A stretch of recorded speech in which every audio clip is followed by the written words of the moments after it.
وزیر بلدیات سید ناصر حسین شاہ نے کل مصروف دن گزارا تھا اور سیوک سینٹر یعنی کراچی ڈیولپمنٹ اتھارٹی پہنچے تھے، جہاں انہوں نے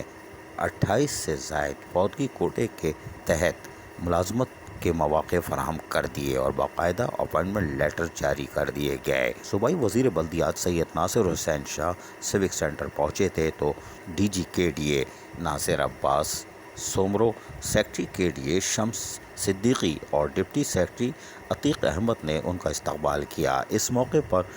کے ڈی امپلائیز یونین کے چیئرمین عبدالمعروف خان، صدر ندیم کھوکھر بھی موجود تھے، جبکہ اس موقع پر 28 فوتگی کوٹے کے مستحق ملازمین ہی کہہ سکتے ہیں وہ بھی حال میں موجود تھے، کیونکہ وہ آج خوشی کا دن تھا اس لحاظ سے کہ ان کی جاب ہو گئی تھی، ورنہ وہ ترس رہے تھے اور یقیناً یہ کے ڈی اے کی بحالی میں اہم کردار ادا کریں گے۔ ان خیالات کا اظہار چیئرمین عبدالمعروف نے فوتگی کوٹے کے ملازمین سے ملاقات کرتے ہوئے کہی، جبکہ ندیم کھوکھر بھی اس موقع پر موجود تھے۔ بعد ازاں وزیر بلدیات سید ناصر حسین شاہ نے باقاعدہ فوتگی کوٹے کے حوالے سے 28 اپائنٹمنٹ لیٹر فرداً بلا کر خود جاری کیے اور ان سے شفقت سے پیش آتے ہوئے بھی دکھائی دے رہے تھے۔ بعد ازاں کے ڈی امپلائیز یونین کے چیئرمین عبدالمعروف خان اور ندیم کھوکھر نے ایک بڑا قدم اٹھانے پر کے ڈی اے کے ڈائریکٹر جنرل ناصر عباس سومرو، سیکرٹری کے ڈی اے شمس صدیقی کے ساتھ ساتھ ڈپٹی سیکرٹری عتیق احمد کو زبردست خراج تحسین پیش کرتے ہوئے ان کو شیلڈ پیش کی اور امید ظاہر کی کہ وہ اسی طرح ملازمین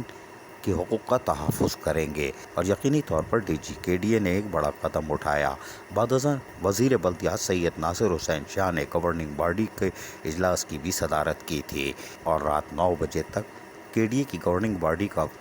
اجلاس ختم کر کے رخصت ہوئے تھے۔ تاہم کے ڈی اے امپلائیز یونین نے امید ظاہر کی کہ کے ڈی اے کے ملازمین کی خوشحالی اب قریب ہے اور یقینی طور پر علاج معالجے کی سہولتیں بھی اب میسر آ سکیں گی۔ عزیز عارف، کے بی ایس بلدیاتی نیوز کراچی۔ ایسی ہی خوبصورت ویڈیوز فیوچر میں حاصل کرنے کے لیے ریڈ بٹن پر کلک کر کے اور بیل آئیکن کو پریس کر کے ہم سب کے سبسکرائبر بننا مت بھولیے۔